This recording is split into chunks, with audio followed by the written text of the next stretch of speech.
Hello everybody and welcome to episode 41 of the Ask the Coach show, where we answer your table tennis questions. I'm Jeff Plum, and with me as always is Super Coach Alois Rosario. Welcome, Alois. Hi Jeff, how are you this morning? I'm good, thanks. Enjoying a bit of music to get us ready for the show.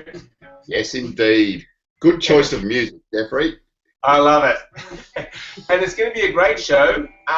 First up, though, I want to get your response, Alois, to yesterday's question of the day, which was, would Waldner survive in the modern game? Of course he would. I think Waldner is one of the players that certainly would survive because of his touch and his ability to adapt and be able to change his game. He was also pretty fast, like his reflexes were really fast, and today the game, getting faster and faster, I think he would cope. It was interesting, I heard some comments from him as well, and he was talking about how much the game changes every 10 years. So he's well aware that the game is moving ahead and the level's getting higher and higher. So, maybe his game 10 years ago and the game now doesn't stack up. I think the level right now is definitely better, but I think he would be able to adapt to the modern game and to be able to play and compete with these guys today. Yeah, well, I think the Chinese used to label him evergreen because he would go through generations of Chinese players and still remain at the top of his game and always adapt over his career. And I think the game has changed. It's faster. They're a lot closer. They've got that amazing backhand side spin return flick now. The top blocks now are not just blocks. They're kind of counter spins. It seems really fast these days.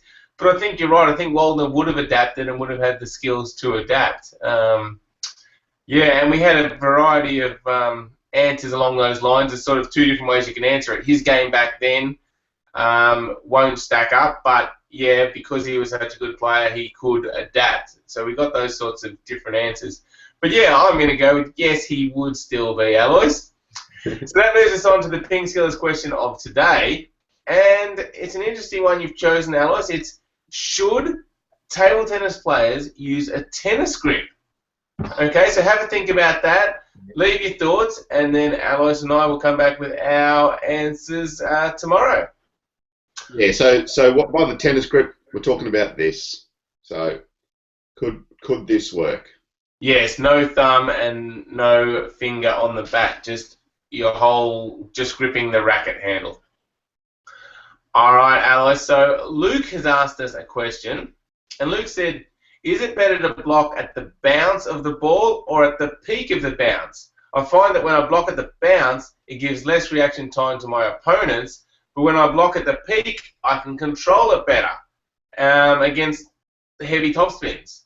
So what is better, Alois, at the bounce or at the peak of the bounce? Yeah, so if you're looking for control, if you're looking to be able to get the ball on a bit easier, definitely blocking the ball at the peak. At the peak, the ball is coming up and the ball's a bit higher, so it's higher over the net, and it can get a direct line down onto the table. If you take the ball early off the table, it's still very low, so it's actually below the net level, or just below the net level. So then you need to lift the ball up a little bit, and you have to be a lot more accurate. So certainly letting the ball bounce up to the peak is an easier ball for you, but it does also give your opponent more time, as you indicated, Luke. So if you can sometimes hit the ball a bit earlier with the block, and you might even just put a little bit of topspin on the block, just to give it a bit more safety over the net, then it does cut down the time of your opponent. So first up, take it at the peak. As you get more confident, then you can start to experiment with the timing of the block as well. Interesting there, Alois. Now, when you start experimenting with the timing, how is it easy to do? Like, I imagine in a rally, the ball's coming pretty fast, and sometimes they'll play the ball deeper on the table, and sometimes they might play it shorter. Are you meant to be constantly moving in and out to change that, or do you have like a general strategy of staying close or staying a little bit further back? How do you adjust where you're taking the ball? Yeah, I think this has got to start in training. So you don't just go out in a match situation and start experimenting with blocking late and early.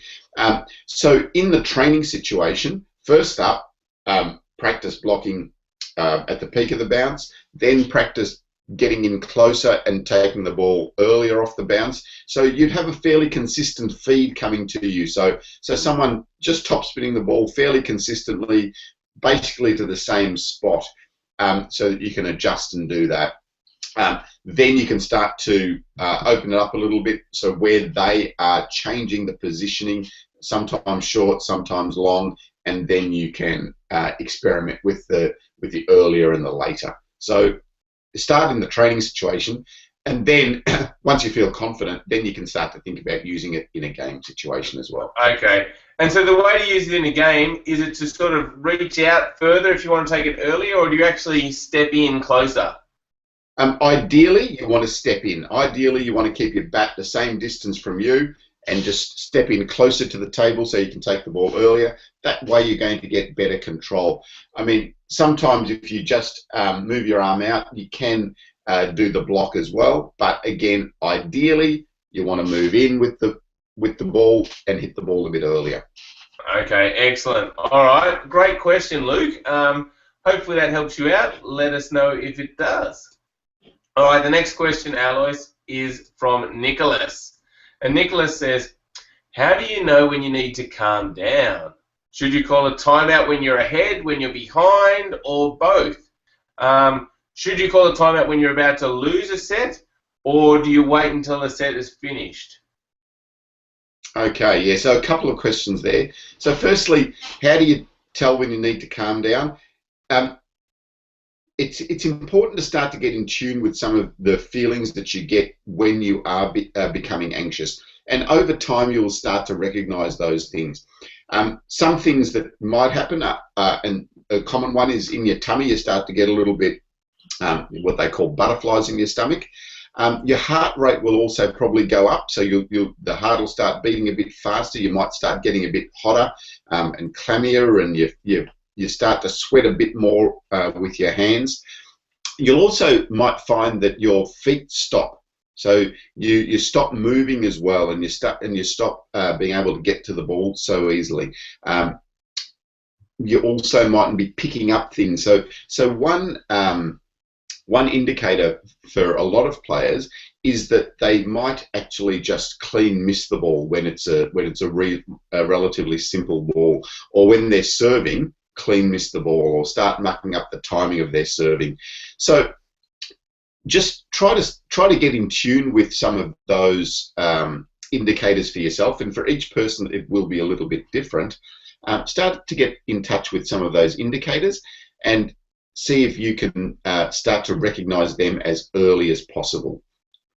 Okay, so then what do we do? There's a couple of options, or there's lots of options of what you can do. There's some skills that you can start to develop, taking a breath, just taking a little bit of time out, as far as, walking around the court. And then you talk about, okay, when do you take a time out?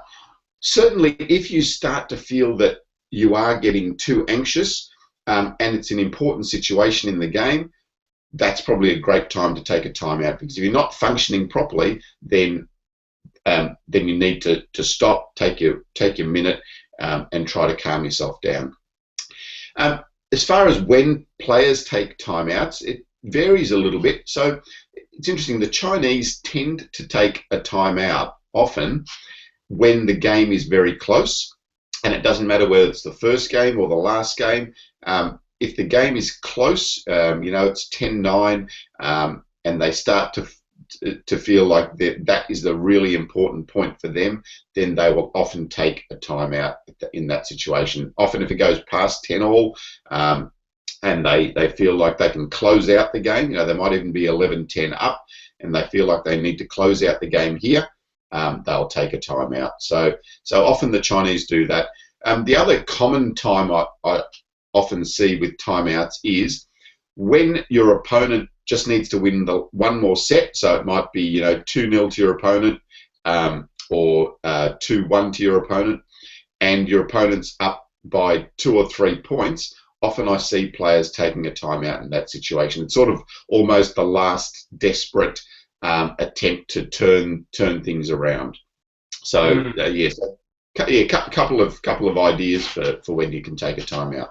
Yeah, interesting options. So to sum up, when people take the timeouts, it seems like either they wait until they might really need it in a desperate situation, but that means you're holding on to your timeout and you may never use it.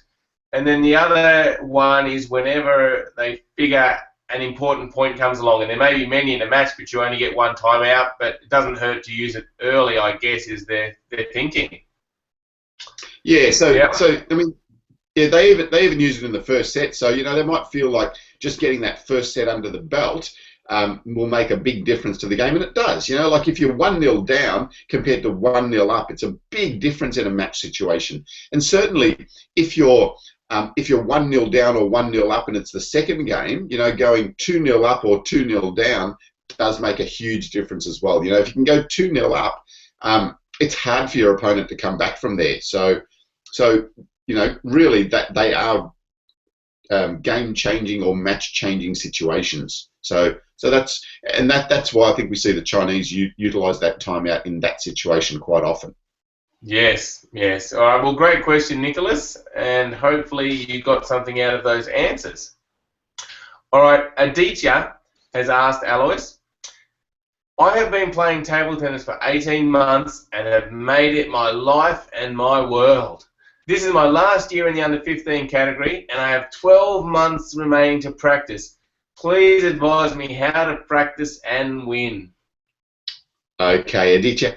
So the first thing and the most important thing I will say to you is that you haven't got 12 months to practice. You've got your whole life. All right. So this isn't a game that you own, like once you turn 15, that's it. And I've seen so many players that are fantastic under 15 players that in a couple of years' time they're not even playing, or in a couple of years' time they're just not as good as they were when they were 15. So there's a lot that's going to happen between now and when you stop playing table tennis. Don't think about this is it. This is the 1 year that you have to perform, you have to get to where you need to get to. Okay, so think about it more about, okay, this is another development year. You've only been playing for 18 months. Now, 18 months might seem a long time to you, but remember, to become a really strong player, you need to be playing the game for quite a few years. We talk about the 10,000 hours. That's a lot of time. That's at least 10 years of playing.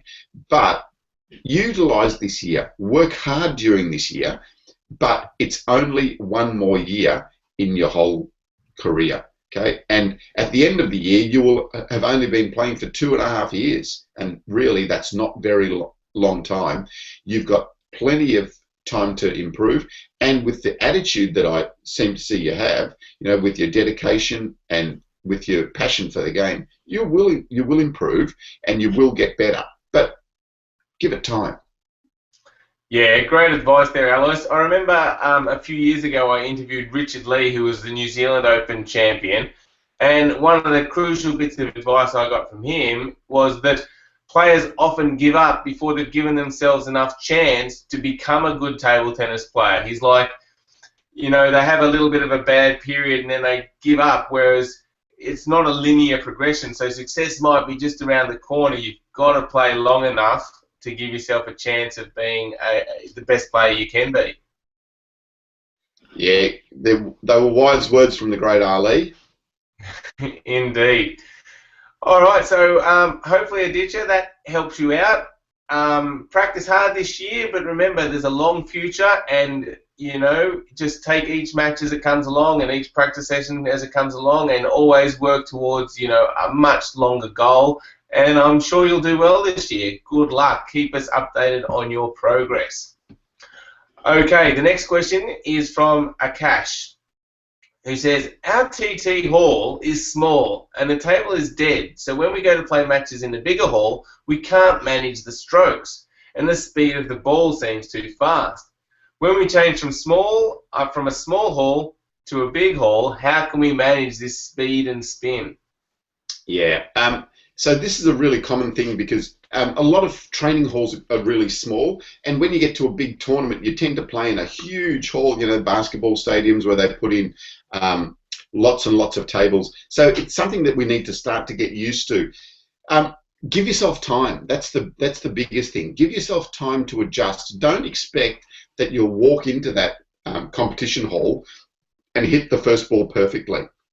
It does take a little bit of time to just get used to the surroundings, the bigger hall, the different bounce of the table. But if you watch carefully, if you just allow yourself that time, don't try and hit the ball too hard when you first get on the table. Just control the ball well, get as many balls as you can on the table.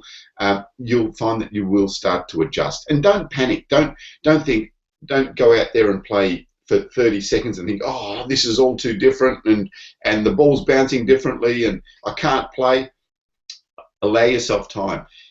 So, which leads me on to another thing, so when you're playing a tournament, make sure you get there early. Be the first one to the hall. Be the first one there to just start to adjust. Okay, everyone will be in your situation, so be there early. Get there and try to have as much of a hit on the tables as you possibly can. Sometimes you can't get much of a hit because it's a big tournament and there's lots of players, but get there as early as you can. Give yourself the best chance to adjust to the situation. And it's just a matter of allowing yourself a bit of time to do it. Excellent advice, yeah. And I think a lot of people have experienced this. It is common. It does seem different. But like you said, once you play for a little while, you do start to get used to it. So yeah, hopefully that helps you out, Akash. Get there early, get some practice in, and just do your best and don't panic. All right, great advice as always, Alois. Thanks for answering all those questions. Thank you, PingSkillers, for watching the show. Make sure you check out our website, pingskills.com. You can sign up for our free newsletter. Oh, yes. Got a question. Oh, we got a question. Oh, okay. That's the question. Here we go from Dat. Dat says, what do you think about the rubber Tenergy 80 FX compared to Tenergy 80 in terms of speed and spin? Okay, so I haven't used the rubbers to start off with, but the FX rubbers tend to be a little bit softer, tend to give you a little bit more control and spin rather than speed. So it'll depend on your game. I mean, the Tenergy rubbers are really high quality, and the 80 is really, really fast. So if you're looking for a little bit less speed and a little bit more spin, maybe the FX is better for you than the Tenergy 80. So yeah, we're certainly not big equipment experts, but yeah, and as I said, I haven't used the Tenergy 80 and FX, but that's the general principle behind the FX rubbers. Yeah, good point, Alois. And I guess the reason we're not that big on equipment is we probably think that, the choice between the 80 and the 80 FX is going to have just a small impact on your game, whereas developing the proper technique is going to have a big impact on your game. So choose a good quality rubber. That's great. You need that. But then just focus on your technique. All right. Thank you, Dat, for the question. Oh, Alois, one other thing I wanted to talk about was there seems to be some ITTF Star Awards at the moment. Oh yes, I voted last night. So yeah, there are the ITTF Star Awards that they've got up online now. So you can go to ittfstarawards.com and you can vote on there for the male player of the year, the female star of the year, and there's also a star point of the year. There's some good selections there. I'm just having a look through them. So there's Chen Chi-Yuan playing Ju Se-hyuk, where Ju Se-hyuk's back and chopping and attacking. There's Feng Tianwei playing Si Hyun-won, the Korean chopper. Again, incredibly long rally where Feng Tianwei is just attacking, and Xiu's back, defending and getting so many balls back. It'd be interesting to count the number of balls in that rally. There were a heap. Ma Long and Fan Zhendong, probably like the best quality of table tennis out of all of them, because it's just fast attacking as you'd expect from Ma Long and Fan Zhendong. They're really going at it. Then there's Ding Ning playing Wu Yang again. The attacker versus the chopper.